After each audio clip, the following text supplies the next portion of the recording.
Jean-Marie Chalère, bonjour. Merci d'avoir accepté l'invitation. Comment ça se passe à Baselworld depuis maintenant une semaine? Ça se passe très bien.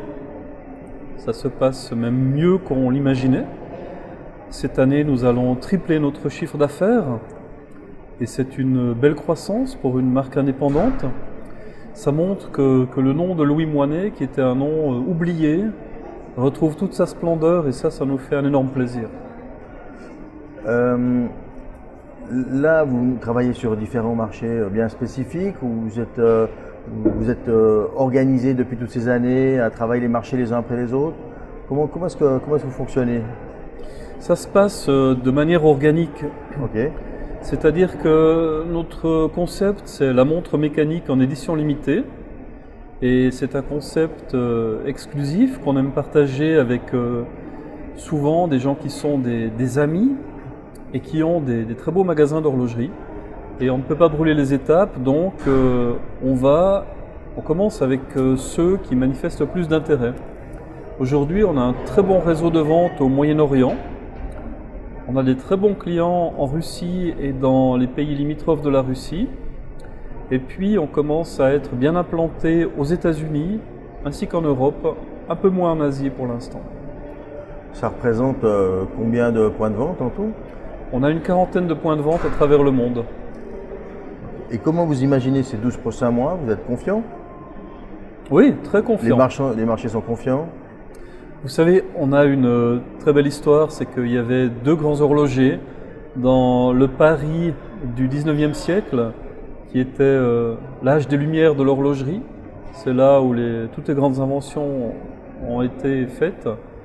Et ces deux horlogers, qui étaient deux grands amis et qui travaillaient ensemble, ont l'un inventé le tourbillon, M. Breguet, et l'autre le chronographe, M. Moinet. Et à partir de là, on est en train de travailler, on va évidemment présenter un chronographe qui, j'espère, sera un chronographe de référence.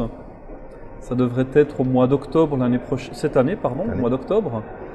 Donc je pense qu'on va prendre une place importante d'un point de vue qualitatif sur le marché. D'ailleurs, puisqu'on parle de pièces, racontez-moi un peu ce que vous portez au poignet là aujourd'hui. Alors aujourd'hui, je porte deux montres. La première, c'est une montre en or avec un boîtier qui est compliqué parce que on a des boîtiers qui sont faits de manière artisanale et souvent c'est plus de 50 parties assemblées. Ici, vous avez par exemple un brevet qui nous appartient avec cette petite plaquette qui présente un avantage du point de vue du service après-vente. Mais surtout, la montre que vous voyez ici, c'est un tampographe 20 secondes. Ça veut dire que c'est un mouvement qui indique un segment de 20 secondes et ensuite qui rétrograde pour en mesurer un autre et ainsi de suite. C'est une montre un peu philosophique, on a le temps qui ne tourne pas en rond mais qui s'arrête et qui revient. Ça permet de vivre le temps différemment. Et l'intérêt de cette montre, c'est d'avoir tout le mécanisme, y compris le balancier visible. Et ça, c'est spectaculaire quand vous portez une montre qui mesure 28 800 alternances par heure et vous avez ce balancier tel un cœur qui est animé en permanence. Et l'autre montre que je porte, c'est un mécanographe.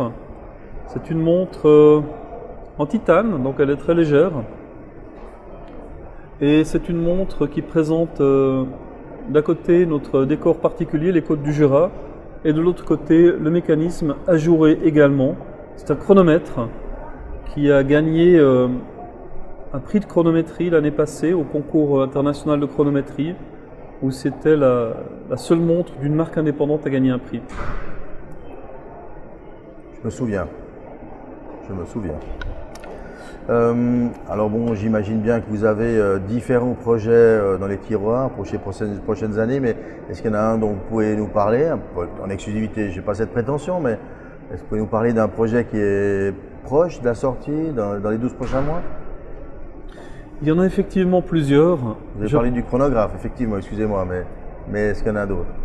Je pense que le chronographe, c'est le plus important parce qu'on va retrouver les racines, on va retrouver l'essence du nom de Louis Moinet.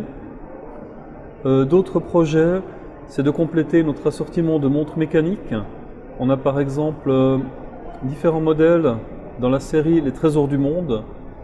Ce sont des tourbillons avec chaque fois des cadrans uniques qui sont créés dans des matériaux très particuliers qu'on connaît peu ou pas, comme par exemple de la petersite, de la labradorite, de la stromatolite, le plus ancien fossile au monde.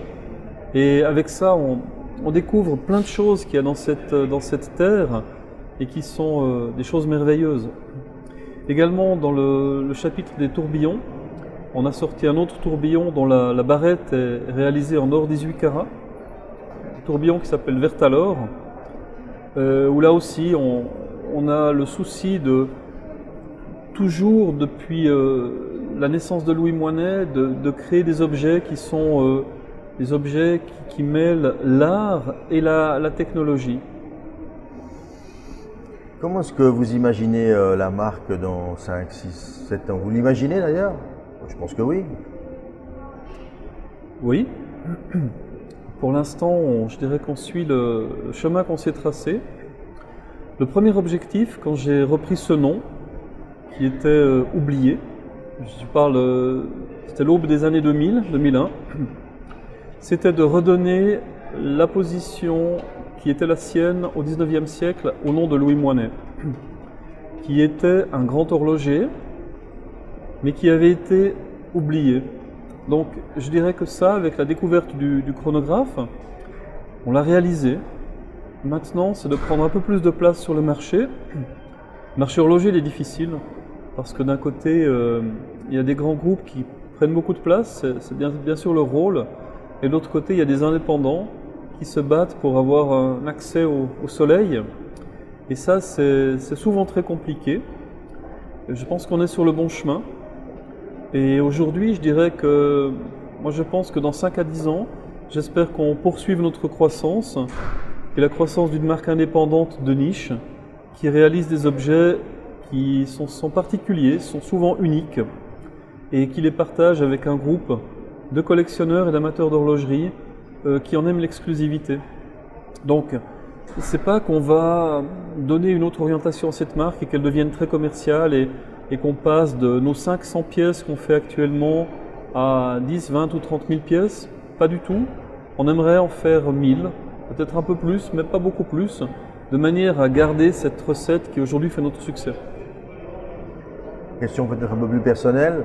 Quand vous étiez enfant, est-ce que vous imaginiez faire des montres? Est-ce que vous imaginiez dans la montre? J'ai grandi à Delémont. Delémont, c'est dans le Jura. Le Jura, c'est une terre patrimoniale pour l'horlogerie.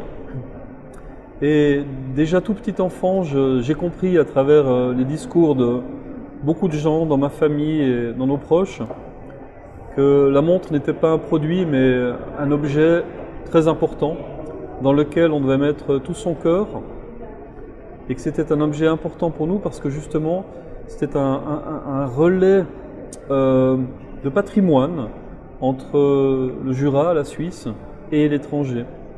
Alors pour moi, je pense que c'était comme un rêve et que peut-être je me disais que j'en serais pas digne parce qu'il me semblait qu'il fallait beaucoup d'honneur pour travailler au service de ces montres.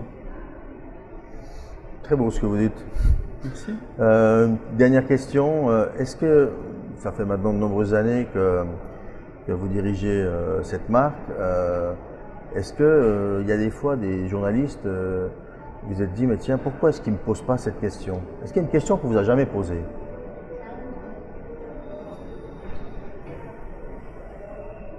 Certainement, mais laquelle? Peut-être comment est-ce que je vois mon rôle avec la marque dans une dizaine d'années, par exemple? C'est une question intéressante d'un point de vue philosophique. Oui. Vous savez, en 91, en 91, j'ai relancé Perlet. C'était à l'époque la même chose que ce que j'ai fait avec Louis Moinet. Et c'est drôle parce que pendant 5 ans, j'ai été Monsieur Perlet. Et aujourd'hui, je pense que j'ai été complètement oublié par rapport à Perlet, ce qui est normal. Et pour moi, ce qui est important, c'est vraiment que l'esprit de Louis Moinet soit fidèlement retransmis dans le marché d'aujourd'hui, qu'on puisse le partager avec nos contemporains Et je pense qu'il faut beaucoup d'humilité, qu'on soit à la tête d'une petite ou d'une grande société. Et personnellement, je pense que dans 10 ans ou 20 ans, le nom de Jean-Marie Chalère sera complètement dissocié de celui de Louis Moinet. Et je vous dis franchement, ça ne me dérange pas. Jean-Marie Chalère, merci infiniment d'avoir participé. Merci à vous. Merci. Merci. C'était une drôle.